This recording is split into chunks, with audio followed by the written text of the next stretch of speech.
Ses enfants et ses petits-enfants, vous ne voulez pas qu'ils passent à Marseille sans qu'ils vous donnent un séminaire, parce que c'est une des 2 ou 3 personnes qui réfléchissent profondément sur l'origine de la vie et des microbes, et qu'il a une approche extrêmement originale.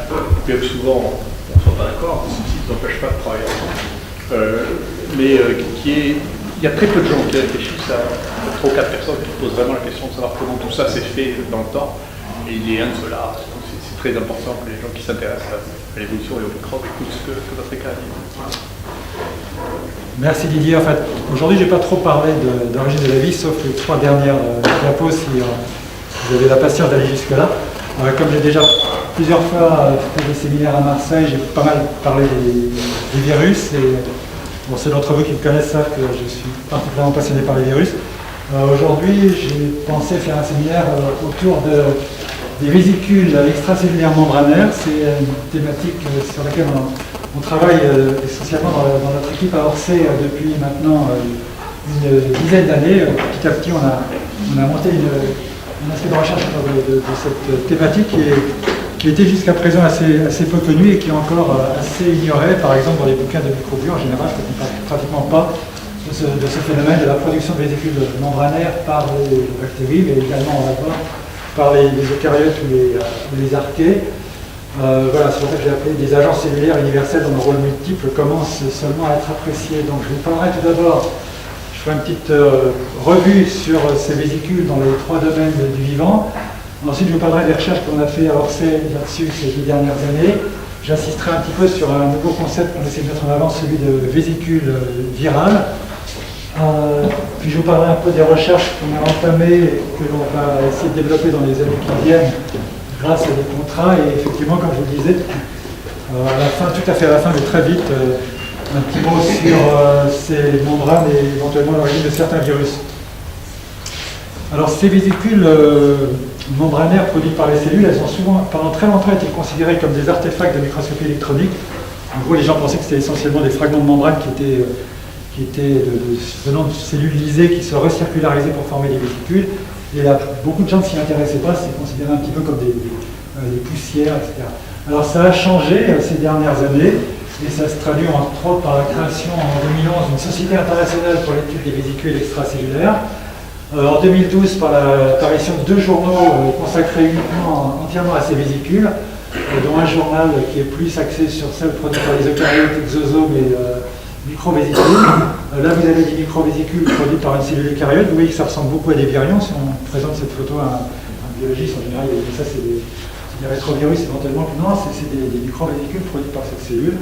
Et toujours pour illustrer l'importance que ça prend, là, c'est un numéro récent de Science dans lequel il y a une news and view sur ces vésicules qui sont produites par des cellules cancéreuses qui transportent des oncogènes, des micro-RNA qui sont capables de faciliter la transformation d'autres cellules en cellules cancéreuses. Et donc on pense que ces vésicules peuvent avoir un rôle dans la formation de métastases, et c'est une des raisons pour lesquelles ça devient un sujet très alarmant.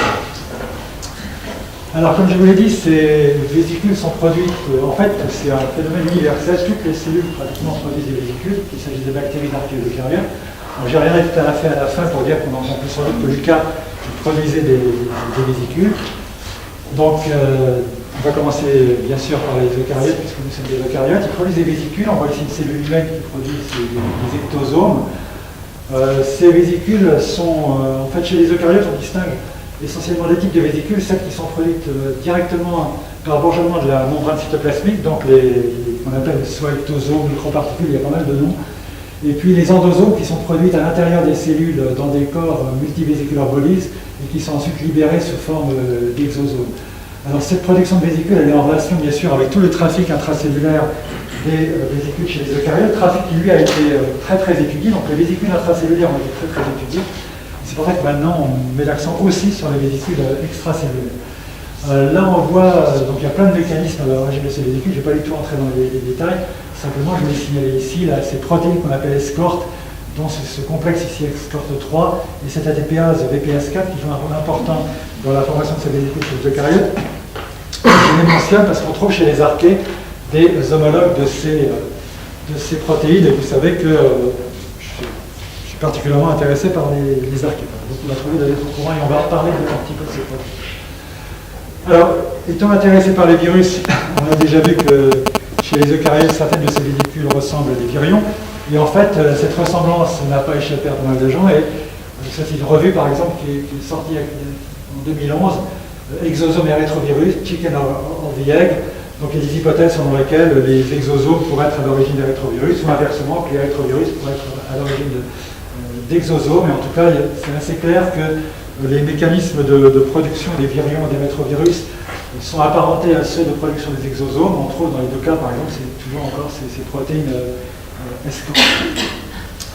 Dans le cas du mimivirus, il y a un article que j'ai trouvé sympa récemment où les auteurs, alors je ne sais pas, puisqu'on a là les spécialistes du mimivirus, mais trouvent qu'en fait, l'usine virale du mimivirus se formera à partir de vésicules qui se formeraient par bourgeonnement de la membrane nucléaire, donc un rôle important de vésicules, là cette fois-ci intracellulaires, mais pour la formation, dans la formation de ces usines virales.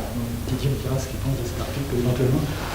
Par la suite, ça c'est un papier qui est sorti en 2011 où on voit des algues vertes produisant des vésicules dans lesquelles on trouve le virion d'un ficundavirus.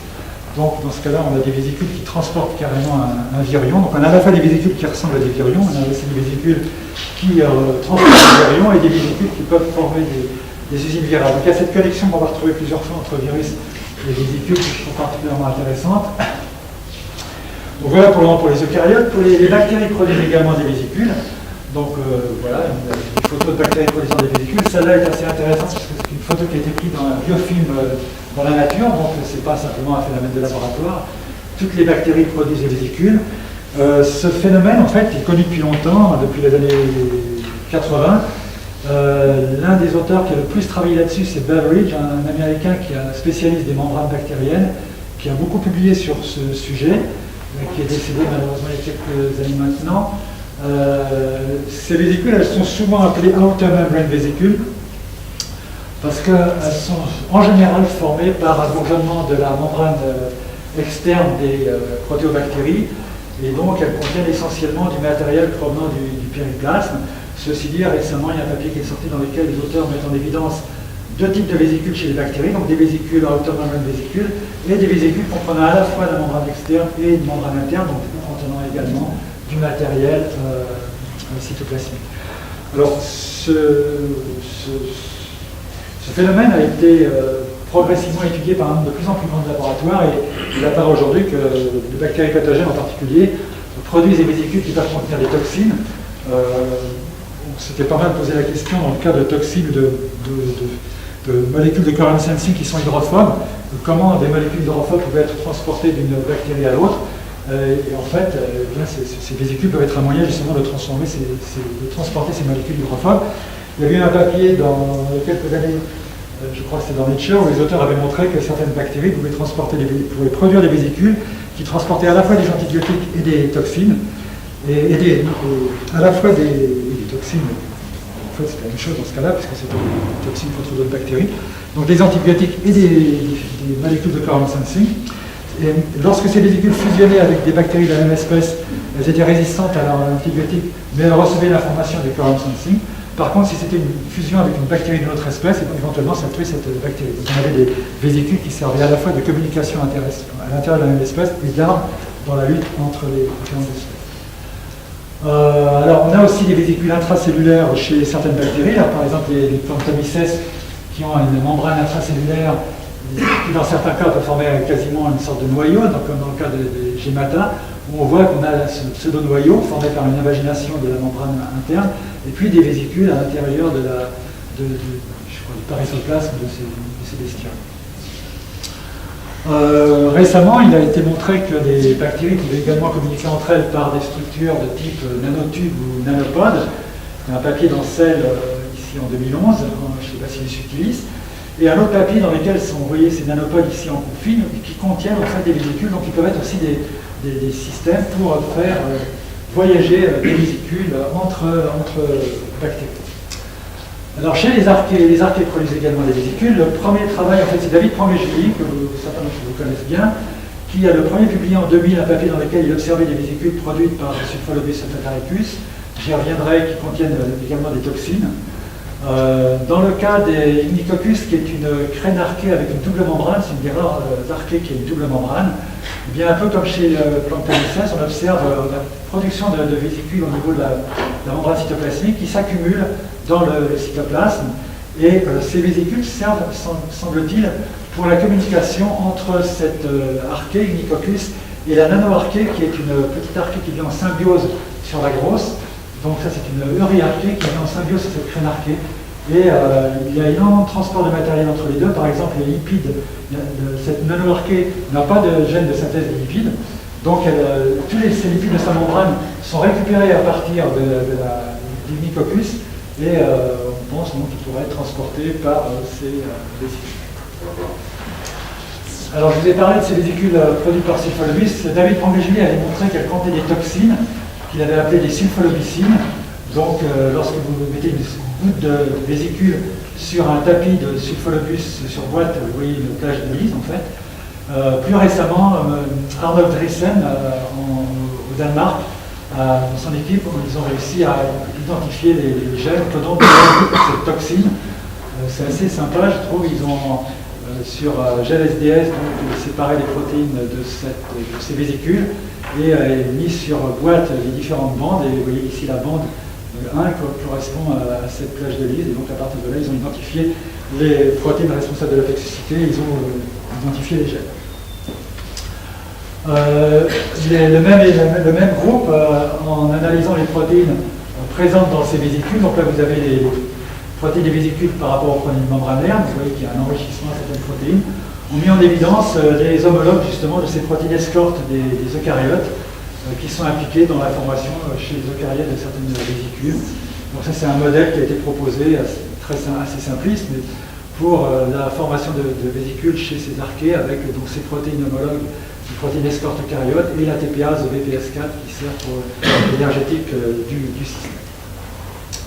Voilà, donc beaucoup de rôles ont été proposés pour ces vésicules, chez les archées, chez les eucaryotes, chez les bactéries, production de toxines et détoxification, par exemple, il a été montré qu'elle pouvait servir à éliminer les protéines naturelles des cellules, communication donc, entre cellules, modulation du système immunitaire de l'hôte, donc dans le cas des bactéries pathogènes, quorum sensing, etc. Et transfert d'ARN, micro-ARN, surtout chez les eucaryotes, ça a été mis en évidence, il y a pas mal de papiers, dans des journaux à ses côtés. Et chez les bactéries, ça n'a pas été montré chez les eucaryotes, mais chez les bactéries, quelques papiers sur le transfert d'ADN, mais on y reviendra dans le cas des archées. Alors là, j'ai indiqué protection contre les virus, parce qu'en fait, ces vésicules peuvent servir aussi de leurre. On voit très souvent dans les papiers des particules virales qui sont collées sur les vésicules. Là, c'est des petites vésicules avec un gros codavirales. Chez les archées, donc des virions du virus péavien sur une vésicule. Là, un autre codavirales sur une vésicule.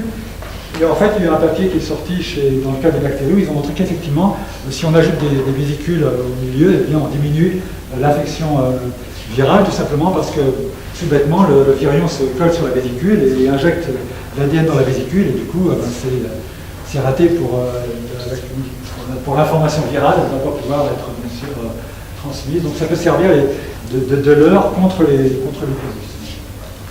Et puis il y a cette convergence dont j'ai parlé entre les mécanismes de production de vésicules et les mécanismes d'échappement des virus.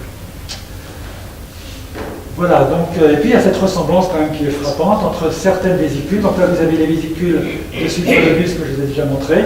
Ça, je vais en parler, c'est des vésicules qu'on a identifiées au labo produites par les thermococcales. Et là vous avez des virions de virus d'archée, des virus qui infectent les archéolophiles.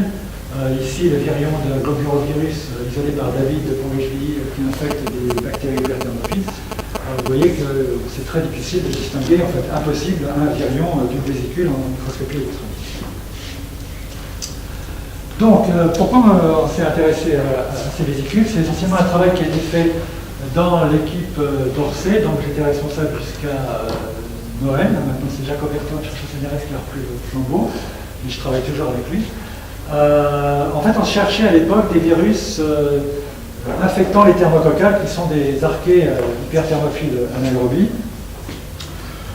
Pourquoi? Eh bien, tout simplement parce que la plupart des virus qui ont été isolés jusqu'à présent affectant les archées hyperthermophiles.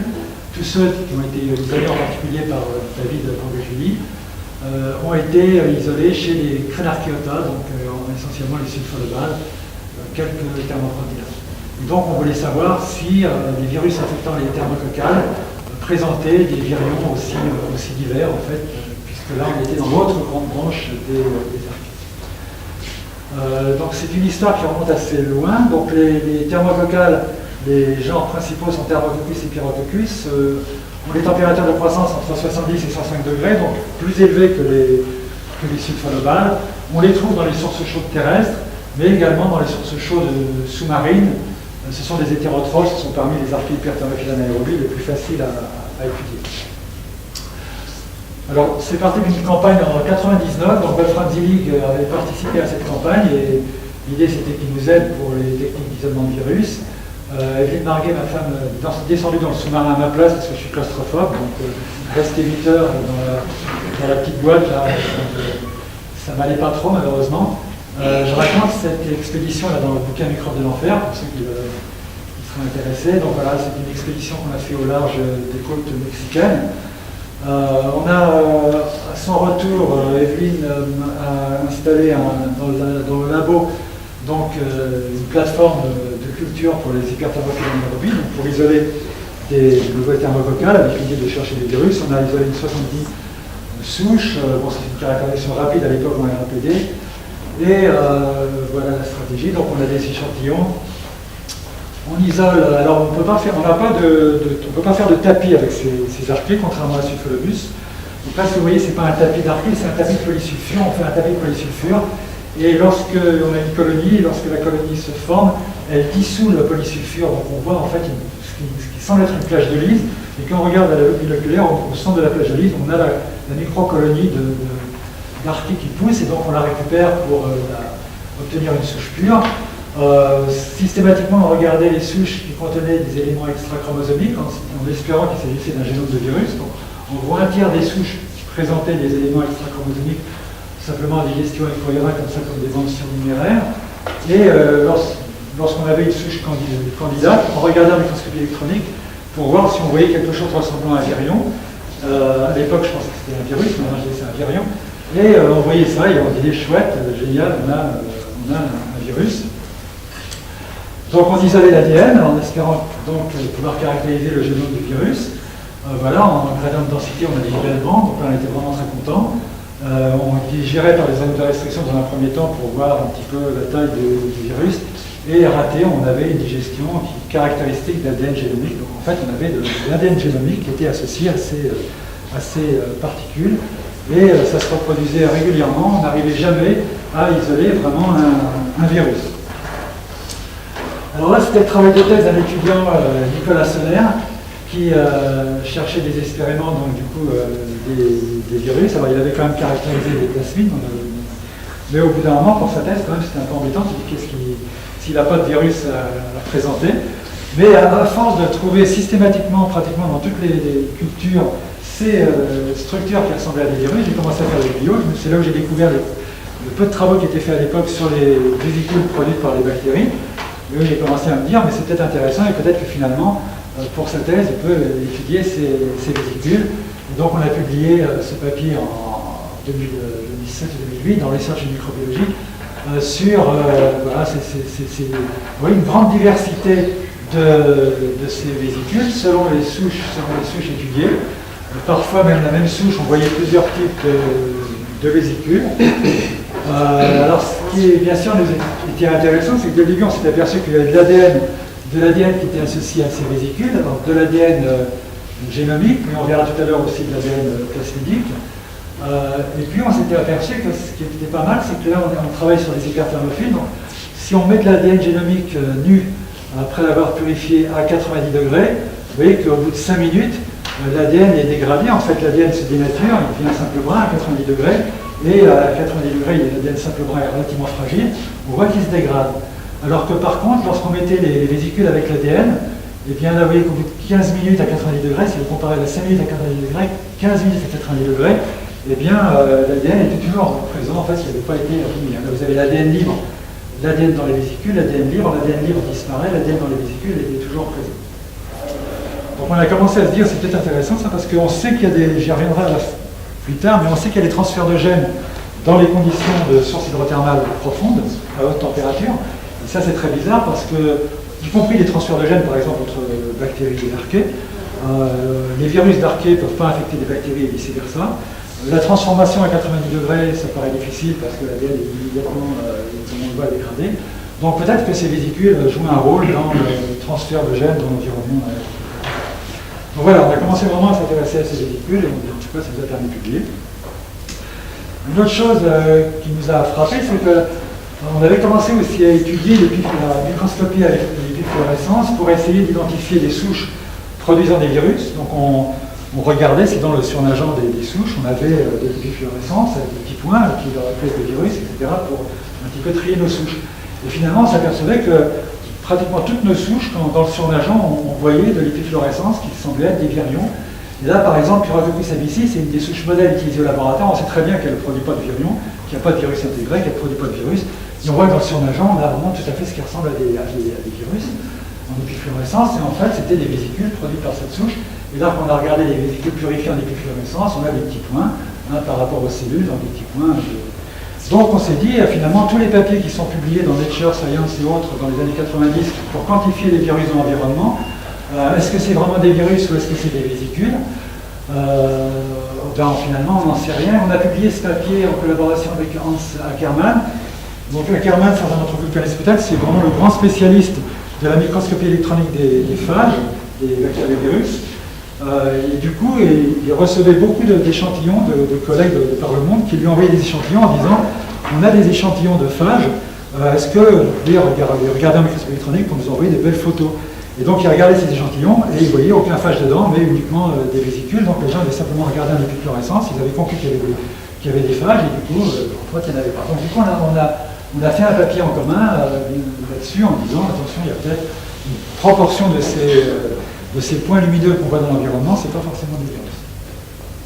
Ça peut être des vésicules membranaires portant de l'ADN, ça peut être des GTA, les gene transfer agents, qu'on connaît aussi chez certaines bactéries, ou ça peut être des débris cellulaires avec de l'ADN associé. Alors quand on a commencé à trouver ça sympa, ces vésicules, on a pris une autre étudiante en thèse, Marie Godin, qui a démarré une thèse pour poursuivre le travail de Nicolas, et elle a démarré cette thèse avec Émilie Goliard, qui était une étudiante en alternance en L1, qui avait les doigts de fée pour faire des photos en microscopie électronique en coupe fine. Mais elle est très jolie, et j'aime beaucoup cette photo. On voit une archée produisant un train de vésicules, et la première a embarqué une partie de la S-layer de la cellule. Donc les autres n'ont pas de S-layer, c'est là les S-layer. Elles ont fait beaucoup de photos sympas, et elles ont observé effectivement très souvent des trains de vésicules qui, ceux-ci, sont entièrement entourés par un S-layer. Là, on avait un train de vésicules nu, mais souvent on a des trains de vésicules entourés par du S-layer, comme on voit ici, la cellule, le S-layer, un train de vésicules. Et ça rappelle bien sûr ce qui avait été observé, ou ce qui a été observé après, en fait, chez les bactéries. Et de même pour ces nanotubes, on a également observé des nanotubes chez les archées connectant des cellules d'archées. Des structures donc, très diverses, aussi certaines avec des vésicules bien individualisées, d'autres des vésicules moins bien individualisées. Dans certains cas, des sphères, dans des nanosphères, et quand on regardait en coupe fine, on voyait également que cette nanosphère était formée par des vésicules. Voilà, on a publié ce travail en 2011 sur toutes ces structures qu'on observe en microscopie électronique.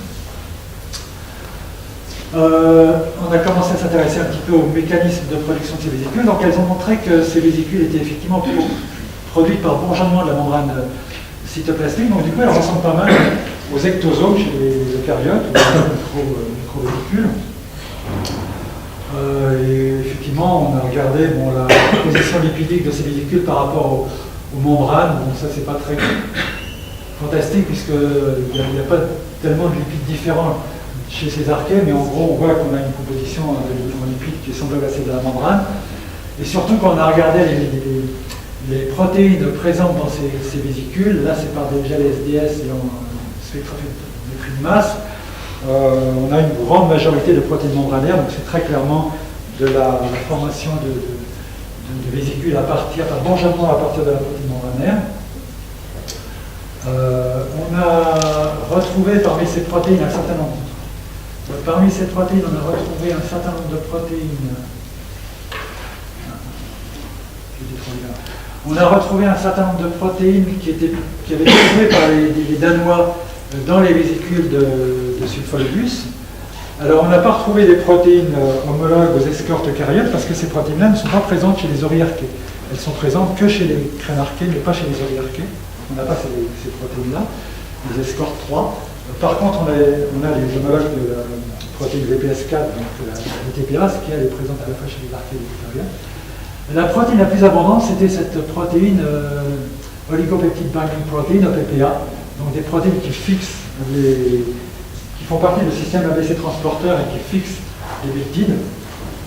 Celles-là, on les trouve à la fois dans les vésicules des thermococcales et les vésicules de sulfolobane.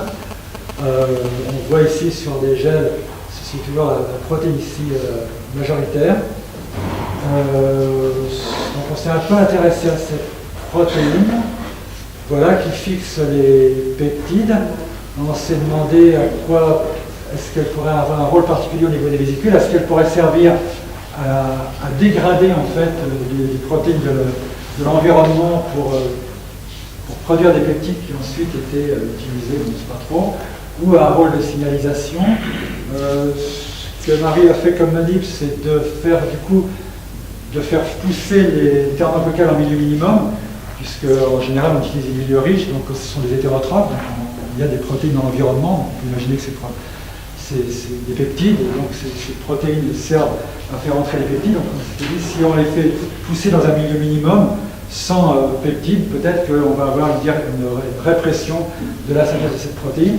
En fait, non, on voit que dans les milieux minimums, ici, à SW, ces protéines OPPA, il y a deux paralogues, sont produites en même quantité, donc on pense plutôt qu'elles pourraient avoir un rôle, que ces peptides pourraient avoir un rôle de signalisation. Il pourrait y avoir également un rôle de toxicité, puisqu'en fait, on s'est aperçu que ces vésicules de thermococcales, comme celles de sulfolobane, transportaient des toxines. Donc ça, c'est un travail qui est fait en collaboration avec Claire Gesselin à Brest, et avec une étudiante en thèse à l'époque, Aurore Verlas, que vous connaissez ici, qui était étudiante en thèse chez Claire à l'époque. Donc, dans ce cas-là, ce qu'on fait, c'est assez intéressant, c'est une méthode qu'elles ont mis au point. Je vous ai dit tout à l'heure qu'on ne pouvait pas avoir de tapis de ces archées. On peut avoir par contre un tapis de polysulfure sur la boîte, et lorsque une archée pousse, eh bien, elle dissout le tapis, on voit une sorte de colonie. Alors là, ce qu'on fait, c'est qu'on étale en fait sur boîte une couche de polysulfure contenant des archées, et du coup, quand les archées poussent, elles vont dissoudre toute la couche, ce qui fait qu'au fur et à mesure, la boîte va devenir translucide, sauf si à un endroit il y a eu un virus qui a éventuellement freiné ou tué les stioles, ce qui fait que dans ce cas-là, la couche de polysulfure va rester, c'est une sorte de plage inversée.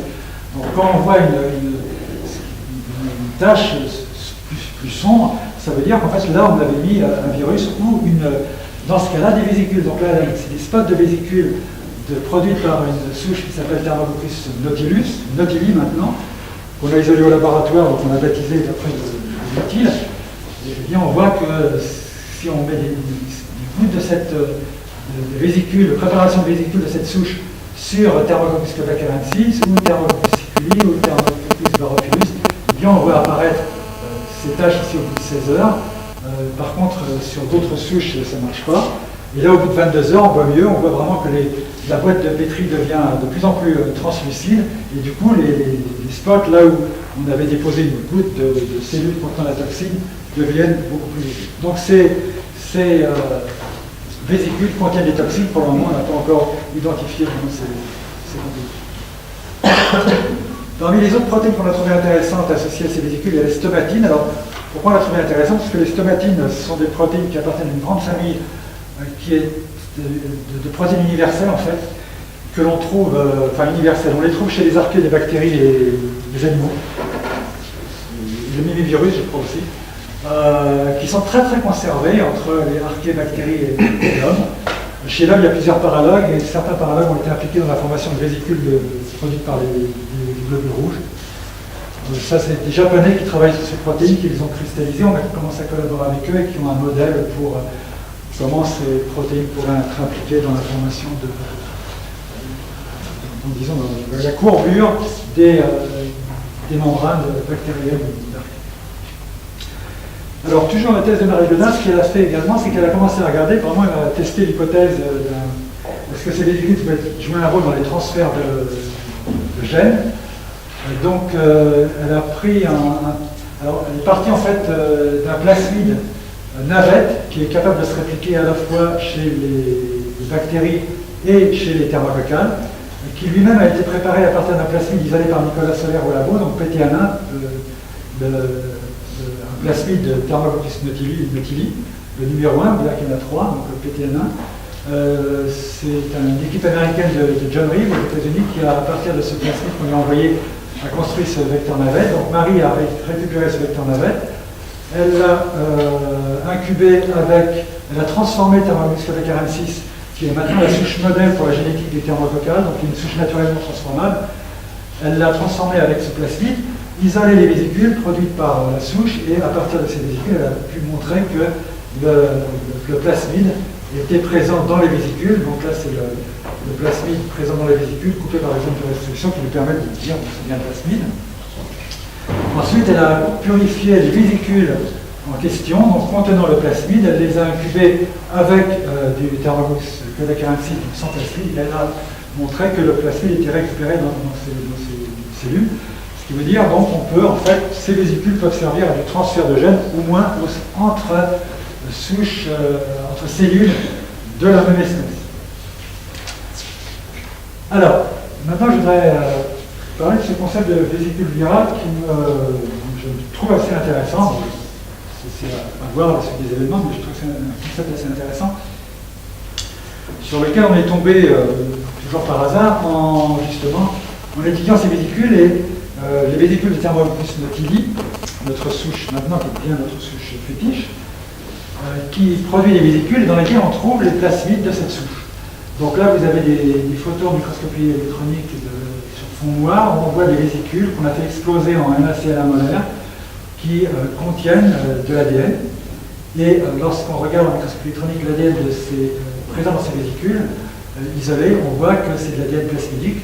Donc là, on a le plasmide PT1, celui dont je vous ai parlé tout à l'heure. Je vous ai dit qu'il y avait 3 plasmides dans cette souche, PT1, PT2, PT3.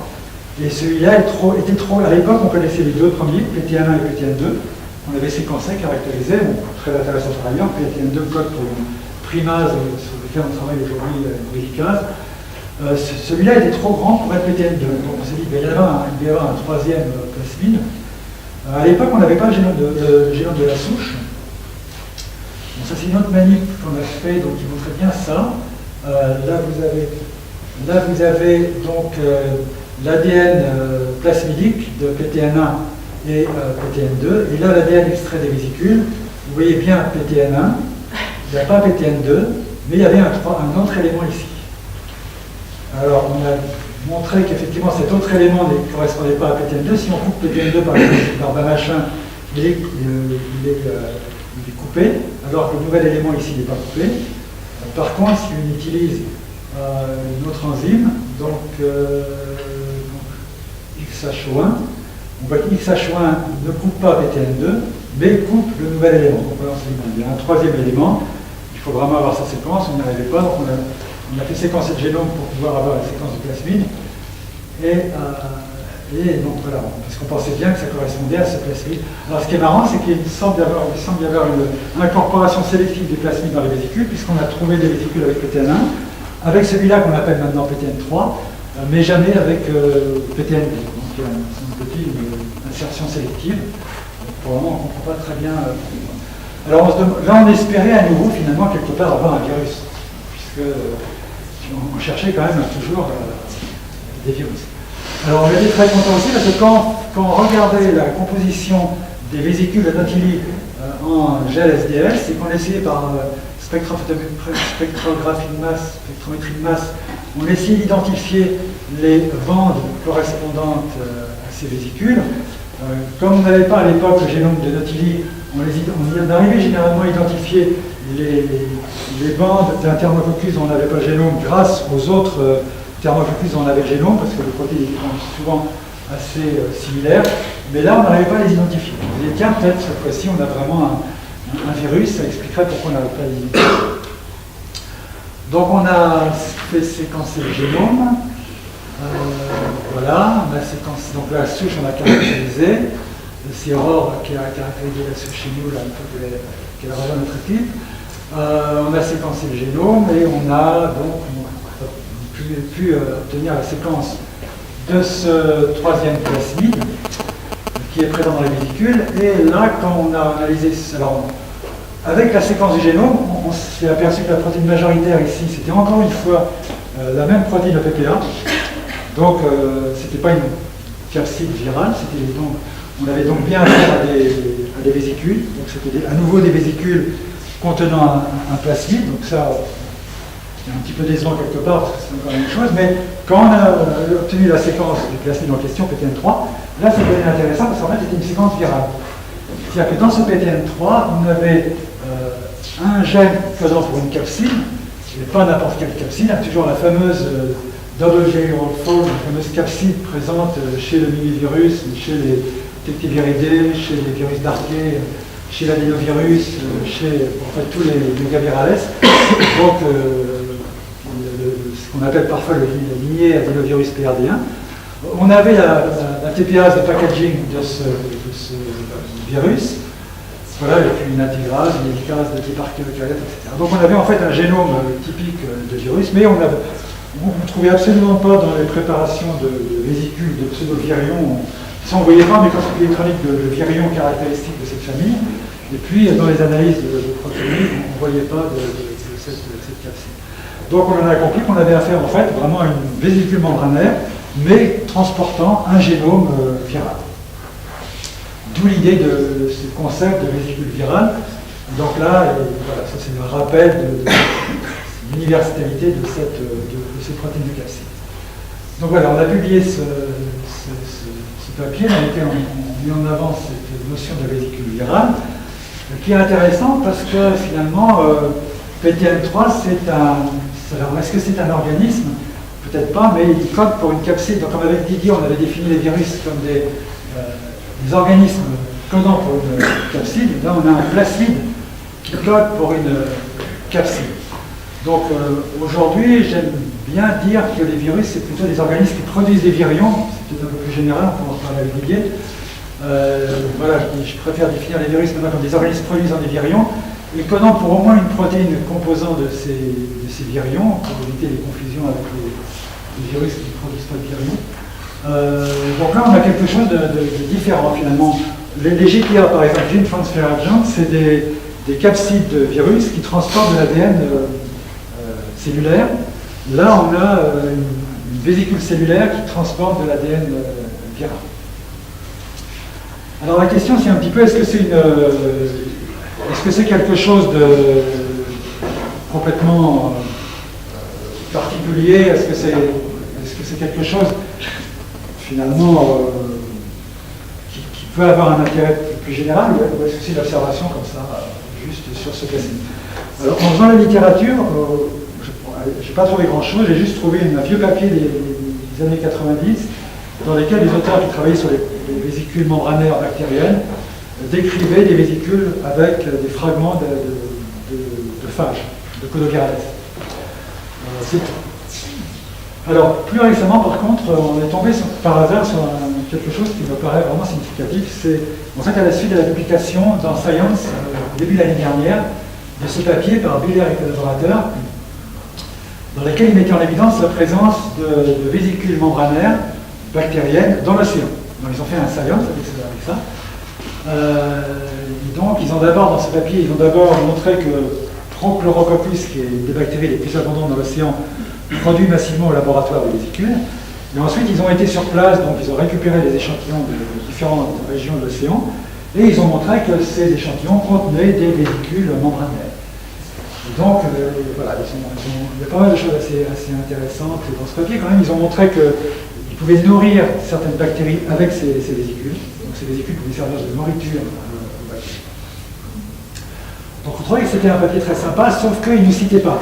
Alors que dans ce papier de 2008, avec Hans Ackermann, on avait prédit, en fait, on avait dit notre observation sur les thermococcales, les vésicules de thermococcales fluorescent en épifluorescence, ça doit être important en écologie virale parce que il n'y a pas de raison que les vésicules produites par les bactéries ne fluorescent pas également, et il n'y a pas de raison que dans les environnements, y compris les environnements marins, les bactéries ne produisent pas de vésicules. Donc, ce papier-là, en fait, confirmait ce qu'on avait prédit, et comme il ne citait pas, on a commencé à vouloir faire une petite réponse. Bon, finalement, on n'a pas réussi à faire de réponse, mais en étudiant le papier, on s'est aperçu d'un truc assez intéressant.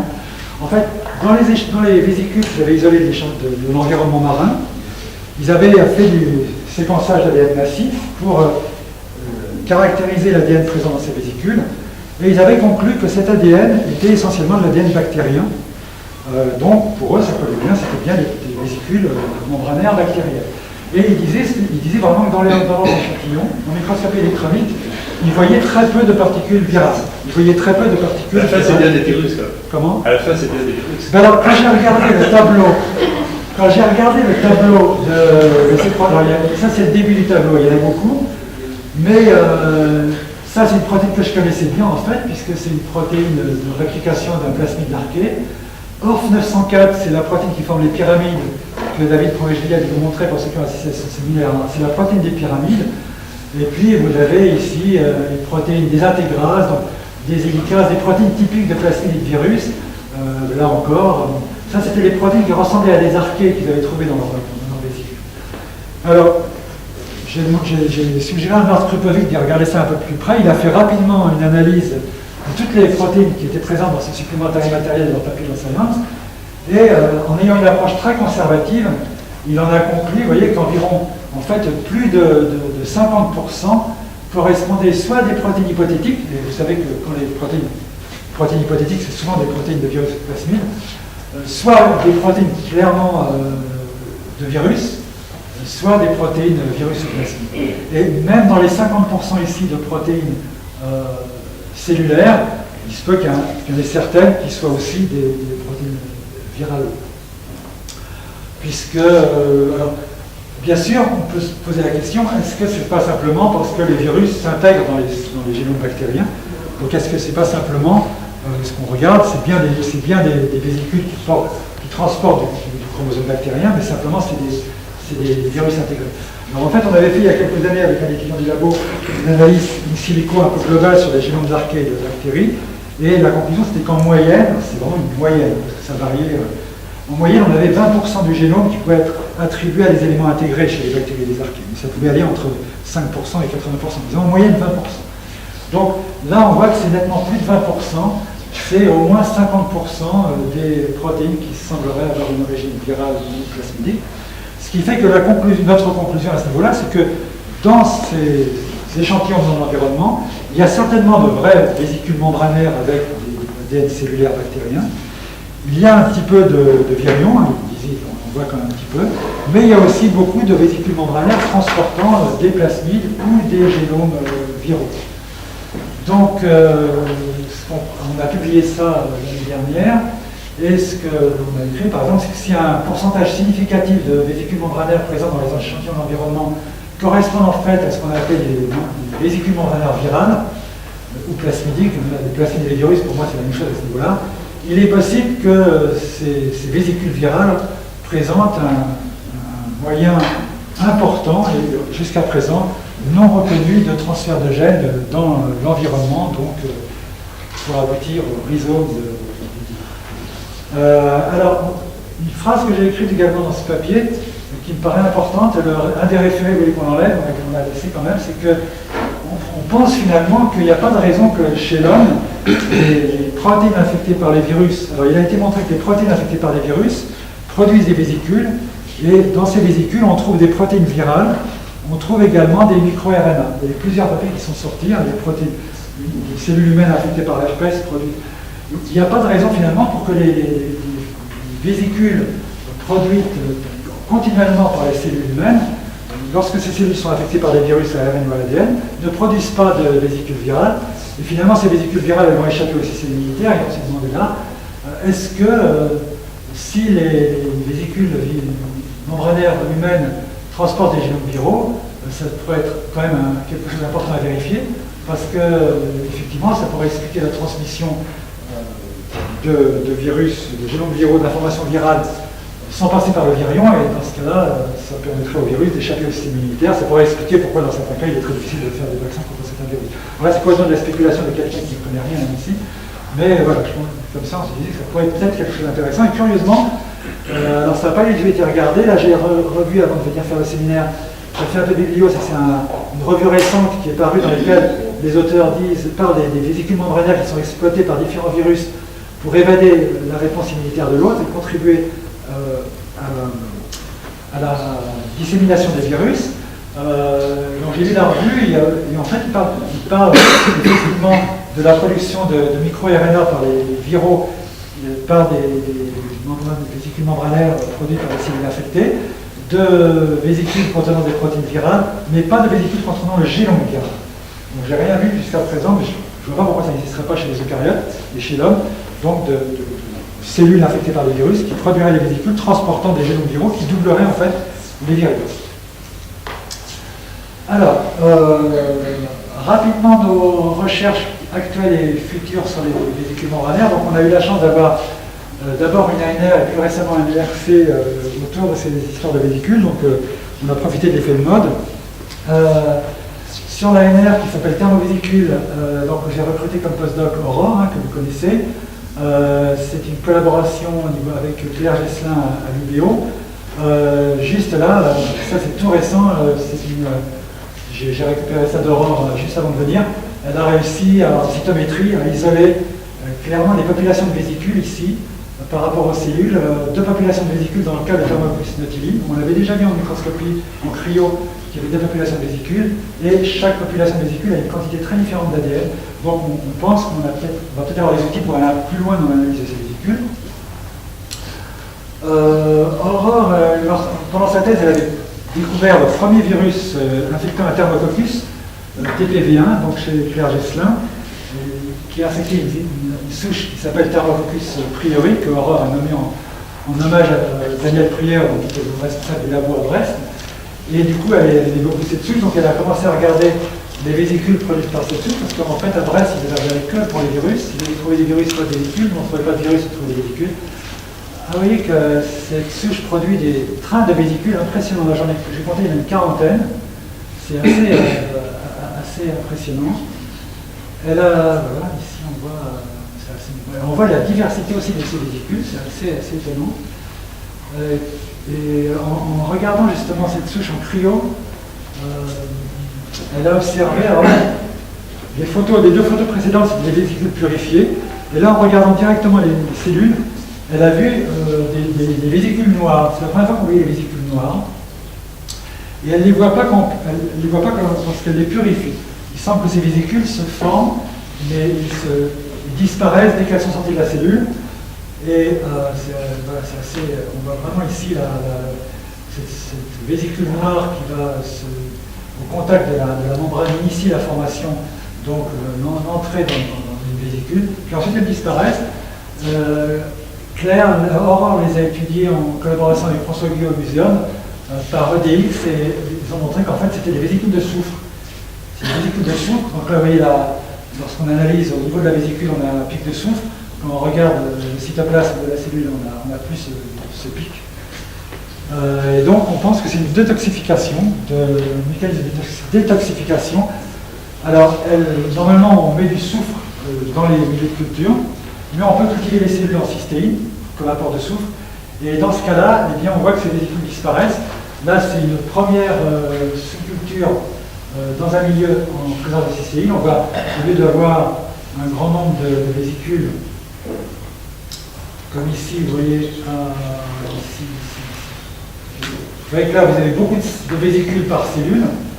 Après un passage dans un milieu sans soufre, vous n'en avez plus qu'une. Et après deux passages, vous n'avez plus de ces vésicules noires. Donc on pense effectivement qu'on a bien un système de détoxification. Voilà. En cryo, maintenant, on voit également vraiment des fusions de vésicules, des images assez sympas. Aurore a commencé également avec François Guyot à étudier la minéralisation. Donc, ils ont commencé à observer des phénomènes très intéressants. Il semble que la présence de ces vésicules favorise la minéralisation. On voit ici la formation de phosphate de fer au niveau beaucoup plus abondante au niveau des vésicules ici qu'au niveau de la cellule elle-même. Donc ça, c'est juste pour vous indiquer, c'est un sujet sur lequel on commence à travailler, un petit peu pour voir les interactions au niveau de l'environnement. Avec donc, François Guillot est professeur au muséum, et c'est un géologue de formation, donc, il s'intéresse au rôle de ces archées dans la formation des chimiques. Alors le projet ERC qu'on a eu, c'est un projet qui ne porte pas que sur les vésicules, c'est un aspect. C'est la coévolution des virus plasmides des cellules chez les archées, pattern et process. Pattern, c'est un peu l'histoire de cette coévolution, donc il y a un peu l'historique, l'effet de plaquer sur l'arbre phylogénétique des archées un arbre évolutif de tous les éléments, de toutes les familles.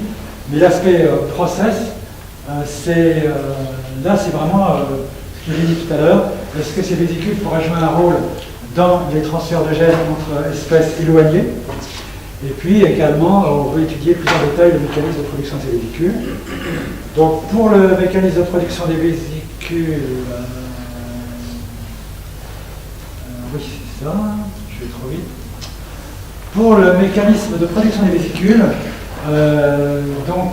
c'est Suk van der Gilmeden qui a commencé à travailler comme postdoc au labo à Orsay pour isoler des mutants. Donc, puisqu'on peut maintenant faire la génétique chez les thermococcus, donc l'idée c'est d'isoler des mutants des protéines majoritaires qu'on a trouvées dans les vésicules de thermococcales et d'autres protéines qui, d'après les fonctions connues, pourraient intervenir dans la production de vésicules.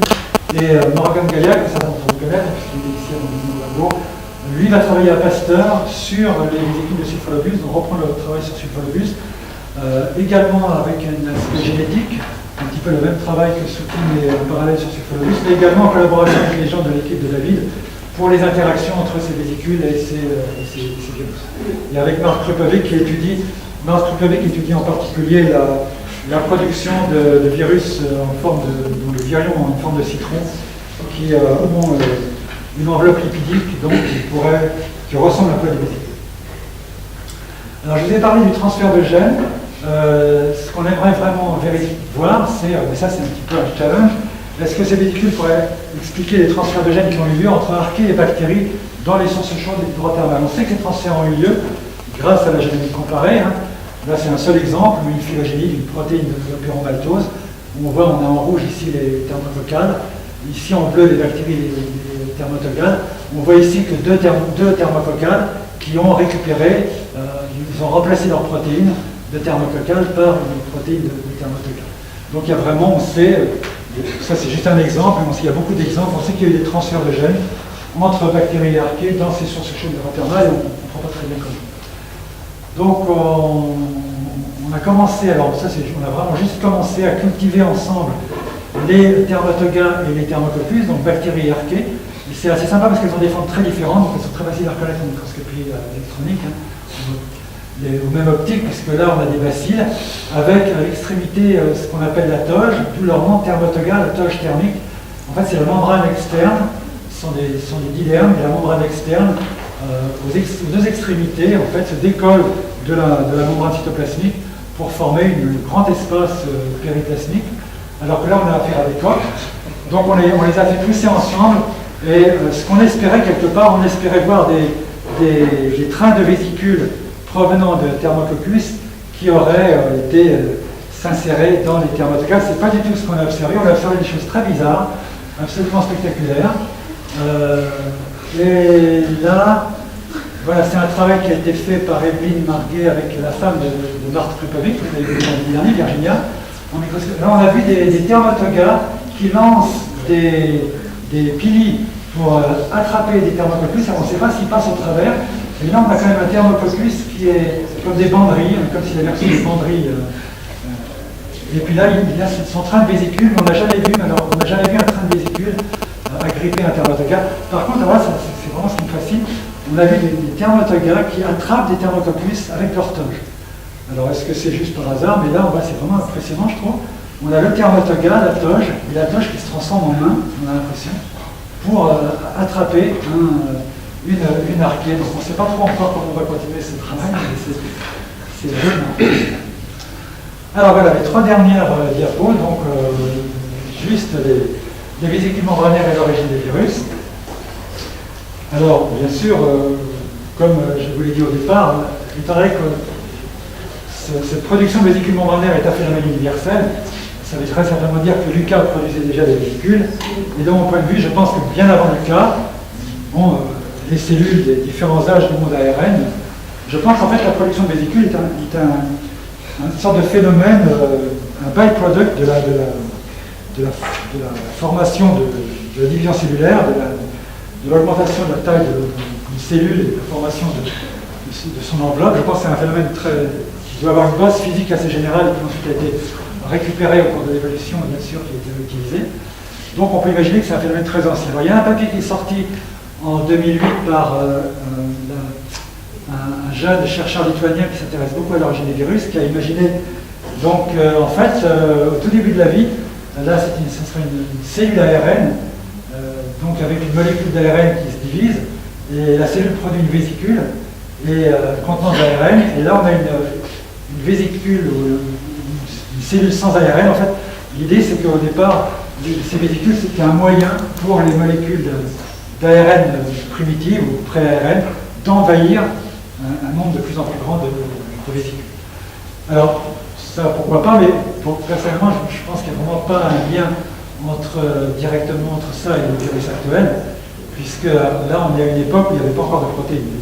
Et si on définit les virus comme des organismes produisant des virions, il faut qu'il y ait au moins une protéine codée par le génome viral, ça veut dire qu'il faut qu'il y ait déjà des ribosomes pour faire des protéines. Il y avait sans doute des peptides, puisque ne serait-ce que pour faire fusionner des vésicules, en fait, si on prend deux vésicules, elles ne fusionnent pas forcément facilement, spontanément comme ça. Souvent, c'est aidé par des peptides. Voilà, avec Marc Tufalik, on a publié il y a quelques années un article sur l'origine des virus à l'époque du monde ARN. Et dans cette optique, pour nous, l'origine des virus, c'est un peu l'origine des virions. Et un des mécanismes pour l'apparition de virions, ça peut être bien sûr la formation de vésicules, certaines vésicules obtenant la capacité d'emmener des réplicants et donc permettant à ces réplicants d'avoir un avantage sélectif en se transmettant plus facilement. Mais ce n'est pas le seul, c'est forcément, très certainement, quand on voit la diversité des types de virions, par exemple les virions qui ressemblent à des nucléocapsides, on pourrait avoir comme origine des chromosomes du monde ARN. Donc, ça c'est un petit peu c'est la dernière diapo. Donc tout au long du séminaire, je vais essayer de vous présenter un petit peu les personnes qui étaient intervenues dans ce travail. Là, c'est un petit peu comment il va continuer. Donc, il va se faire à cheval entre Orsay et Pasteur. Donc, Orsay, c'est Jacques Auberteau maintenant, qui est responsable du labo dans le nouvel institut qui a été créé, qui s'appelle I2BC, Institut d'Integrated Cellular Biology, qui dans quelques années sera entièrement localisé sur Gilles-sur-Yvette. Donc, l'institut dont je faisais partie, l'Institut génétique et microbiologie, en fait, a disparu au 1er janvier. Il a été incorporé dans cet I2BC, mais qui pour le moment est assez virtuel, puisque les bâtiments n'ont pas encore été construits. Voilà, et donc, sur le travail sur les vésicules, c'est Evelyne Marguet, qui est donc liée au CNRS, Aurore, donc, sur un financement AMR, et actuellement Souki, dont j'ai parlé sur un financement RC, et un postdoc néo-zélandais qui va travailler entre autres sur les transferts de gènes grâce aux vésicules. Et à Pasteur, où là, c'est Morgane et alors je n'ai pas indiqué, il y a 2 personnes in silico sur le projet VRC, mais pas directement sur les vésicules, plus sur la partie coévolution, virus, plasmide. Voilà, je vous remercie.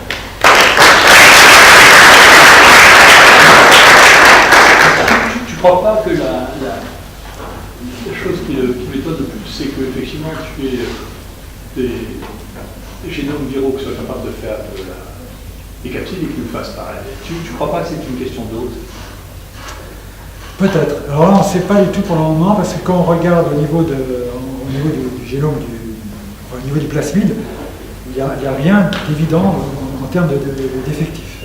Donc c'est une des possibilités, c'est une des choses qu'on envisage de regarder, justement, par est-ce qu'en changeant d'autres, on peut avoir la formation à ce moment-là de virus. Ce qui a toujours été mon hypothèse, c'est que la capside, c'était jamais qu'un truc de transport. Ouais. Donc, ça me choque pas que ce soit une vésicule qui transporte, mais pour moi ça change rien, sauf que les capsides sont plus résistantes, elles résistent probablement mieux dans le milieu extérieur. Et on comprend mal s'il peut utiliser seulement la vésicule, pourquoi il aurait gardé la capside. En fait, c'est possible que ce soit une adaptation, une capacité d'élargir son spectre d'ose, de pouvoir être externalisé comme vésicule. Oui, même s'il n'est pas infectieux, s'il peut être transféré dans une autre cellule, ça peut donner naissance à des recombinaisons et en fait, à ce moment-là, retrouver de l'infectivité. Et il y a des exemples de vésicules ARN en dehors de l'MIRNA, des vésicules qui contiennent de l'ARN. Alors, dans nos vésicules, il y a beaucoup d'ARN. En fait, on voit qu'il y a aussi de l'ARN ribosomique. Donc ça, c'est une des choses qu'on va faire assez rapidement, je pense, c'est de regarder, faire du RNA sec sur les ARN des vésicules, regarder ce qui connaît plus précisément. Mais ça jusqu'à présent, ça a été surtout regardé chez les eucaryotes, où les gens ont focalisé sur la micro-RNA, mais ils ont montré que certes, des vésicules, en fait, contenant des micro-RNA, pouvaient modifier le phénotype de cellules qu'elles allaient fusionner avec activation de ça a été montré. Il y a eu plusieurs papiers récemment. On voit bien que c'est un message assez général, ça, micro-RNA, c'est pour ça que c'est pas. C'est entièrement marqué. Ouais.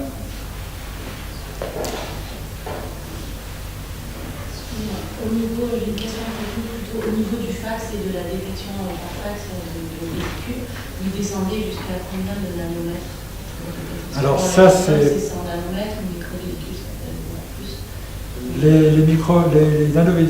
nos vésicules la font en général entre 60 et 150 nanomètres. Et donc là on les voit bien, là on les voit. Sans couplage avec des boucles d'atome? Non. Alors, pour être plus technique, il faut voir avec Aurore.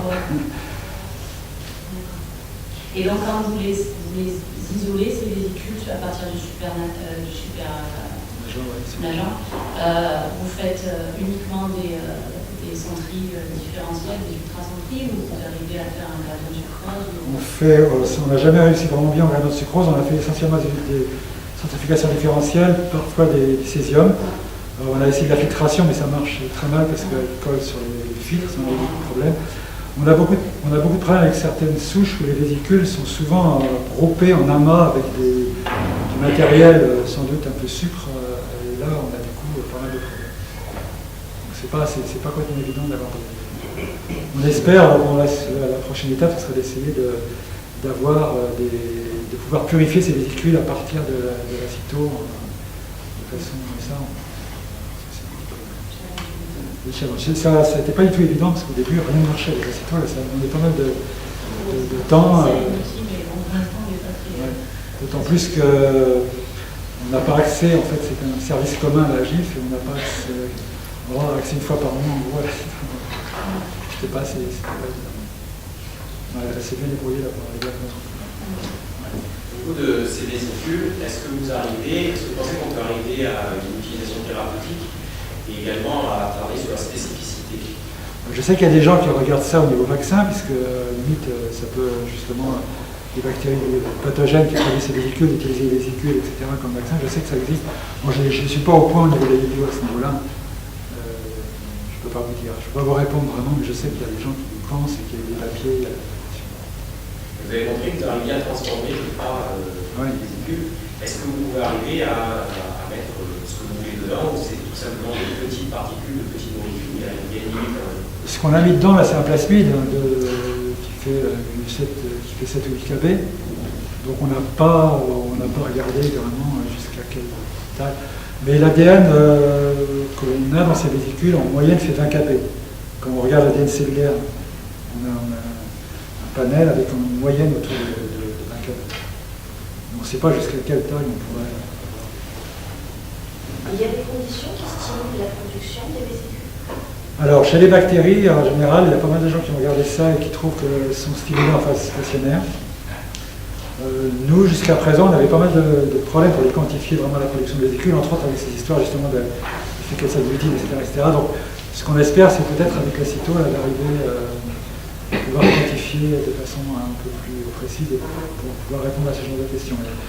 L'idée générale, c'est que, bon, comme elles peuvent servir à la détoxification, un certain nombre de choses, on les observerait plutôt en phase stationnaire. On en voit aussi en phase expo, c'est clair. Et pour le transfert, la membrane, elle fusionne avec comment ça...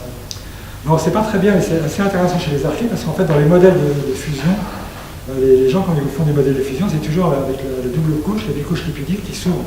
Et comme chez les archées, là, il y a beaucoup de ces monocouches, on ne sait pas vraiment très bien comment ça se passe. Alors, il y a un mélange en fait, de lipides géants et normaux, donc ça, on ne sait pas du tout.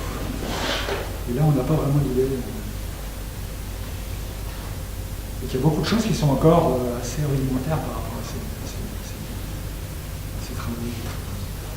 Comme je l'ai dit, finalement, pendant très longtemps, les gens ne prenaient pas trop ça au sérieux, les histoires de vésicules, et à partir du moment où ça a commencé à intéresser, bon, les gens ont fait ce qui était le plus évident à faire. Et maintenant, il reste... Ça nous a beaucoup perturbé, il y a peut-être 22 ans de ça, parce que les partenaires produisent beaucoup de vésicules comme ça. Et on s'était adressé aux microbiologistes du célèbre de Pasteur, qui a dit cette période. Quand on a publié ça sous forme de bleps, des bleps de partenaires. C'est plein de micro-vésicules.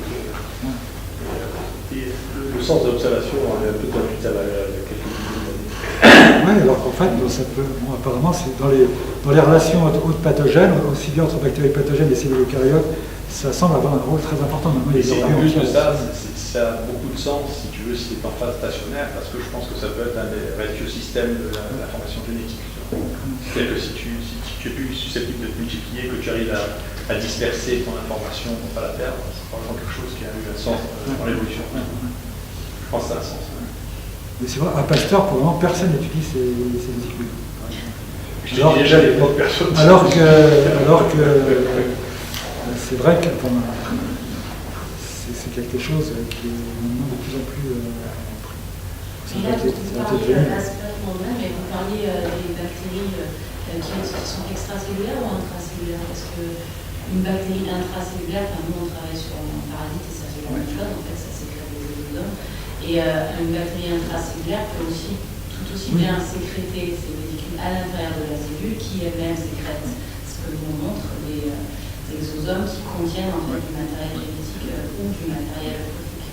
Alors, j'ai pas moi-même vu beaucoup de papiers sur le type de vésicules produites par des bactéries intracellulaires. Je ne sais pas si c'est une bonne chose, pas forcément. Mais oui, par contre, il y a un papier qui m'avait vraiment amusé, c'était un papier qui montrait qu'apparemment les mitochondries peuvent produire des vésicules qui communiquent avec le noyau.